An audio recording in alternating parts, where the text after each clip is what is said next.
What I'm about to say will piss you off because everything you think you know about procrastination is a lie. Those so-called productivity gurus selling you morning routines, pure cap.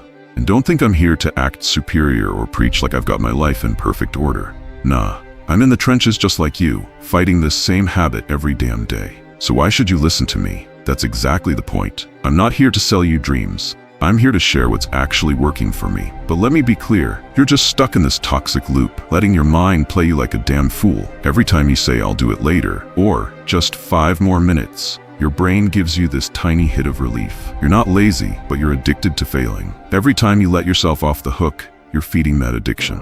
Okay, enough talk. Now let's get serious. You don't procrastinate when something's fun or mindless, do you? Nah, you're all in for that. But the moment a task feels boring, hard, or like actual work, your weak-ass brain starts looking for the nearest escape route. Suddenly, scrolling Insta to stalk those degenerate attention seekers seems like a genius idea. Or maybe you're binging videos that make you harder than a calculus problem, and you sit there telling yourself, just 5 minutes. 5 minutes, my ass. You don't even realize when those 5 minutes turn into hours of wasting your pathetic existence. Then comes the cherry on top, regret. Oh, now you're crying about all the time you wasted, swearing to yourself, tomorrow will be different. I'll definitely start tomorrow. Sound familiar? Of course it does. That's been your script for years, hasn't it? You're not special. You're not stuck. You're just a lazy, dopamine junkie coward who's terrified of discomfort. But guess what? Comfort is killing you, and if you keep living like this, you'll stay exactly where you are. So here's what you're gonna do if you've got even an ounce of self-respect left. When that urge to procrastinate hits, you set a 5-minute timer. During those 5 minutes, do whatever you want. I don't care. Watch trash. Scroll your brain cells into oblivion. But when that timer goes off, you stop.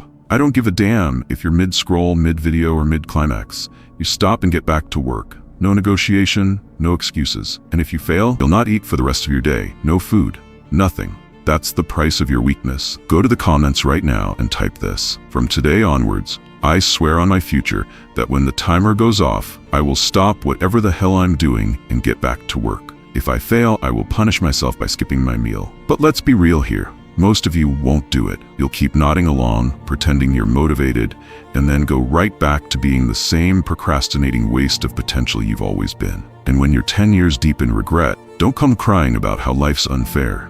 So, what's it gonna be? Are you finally gonna take control, or are you just another spineless watcher who will rot in their own mediocrity?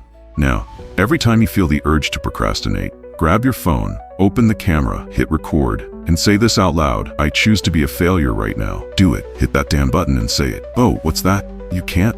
Feels like swallowing glass, doesn't it? Because deep down, you don't want to admit that you're the reason your life's a mess. But owning your BS is the first step to fixing it. Now, I know it sounds stupid as hell. Like, what kind of maniac records themselves talking like this? Me, I do. Every single day. Because when I'm procrastinating like a clown, I pull out my phone, look into that lens, and call myself out. Hey, dumbass, you're choosing failure right now. And you know what? It stings. Seeing yourself admit to failure feels like a punch to the gut, but it works. It lights a fire under your ass. When you stare yourself in the eye on camera and call out the bullshit, man, that hits different. You can't hide from it. It's raw, it's uncomfortable, and that's exactly why it works. You can play it back later and see what a joke you look like making excuses. And trust me, after a few of these, you'll start catching yourself before you even hit record. You'll think, do I really want to make another video calling myself a loser? Hell no. You'll get your shit together just to avoid that moment. You do this for 1 week, just 1 week, and I promise you'll never look at procrastination the same way again. Your productivity is going to be 10x, your confidence is going to skyrocket, and most importantly, you're going to stop being such a disappointment to yourself. But let's be real, most of you won't do this. You'll probably save this video, telling yourself you'll come back to it later, and that's fine. Keep being average. Keep watching everyone else pass you by. Keep pretending you're just not ready yet. For the few of you who actually have the balls to try this, hit that subscribe button and comment, I'm done being weak. Then close YouTube completely, right now. If you keep watching after this, you're just proving my point.